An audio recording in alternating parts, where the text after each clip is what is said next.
ছবি বেশি করে নেন। হ্যাঁ, ঘুম ভাঙাইতে পারতেছি না। এই উপরে ওঠেন ভাই, উপরে ওঠেন, দিয়ে দেন উপরে ওঠেন।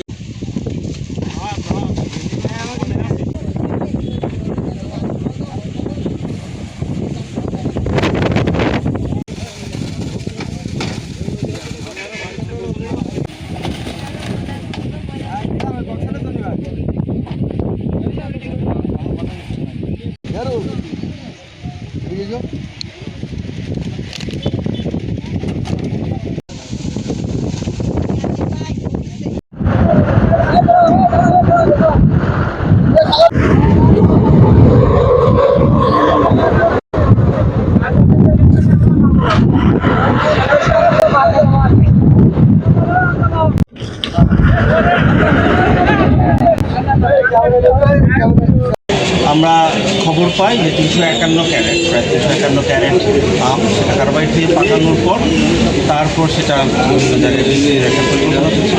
সেই অনুযায়ী 351 ক্যারেট আম জব্দ করা হয় এবং আমরা যেটা আমাদের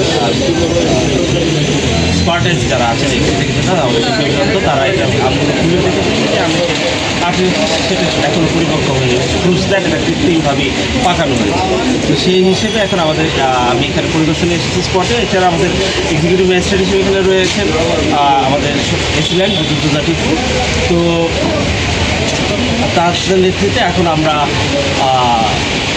যে আমাদের আলামত পাওয়া গেছে সেটা বিনষ্ট করার প্রক্রিয়া চলছে। তার পাশাপাশি যেহেতু অপরাধী পাওয়া যায়নি, নিয়মিতভাবে বিষয়টি কারা সেই সাথে জড়িত তার জন্য আমার কাছে ইনফর্ম করা হয়েছে যে আইনশৃঙ্খলা বাহিনী তারা তৎপরতার সাথে খুঁজে বের করার চেষ্টা করছে এবং আশা করি খুব শীঘ্রই তারা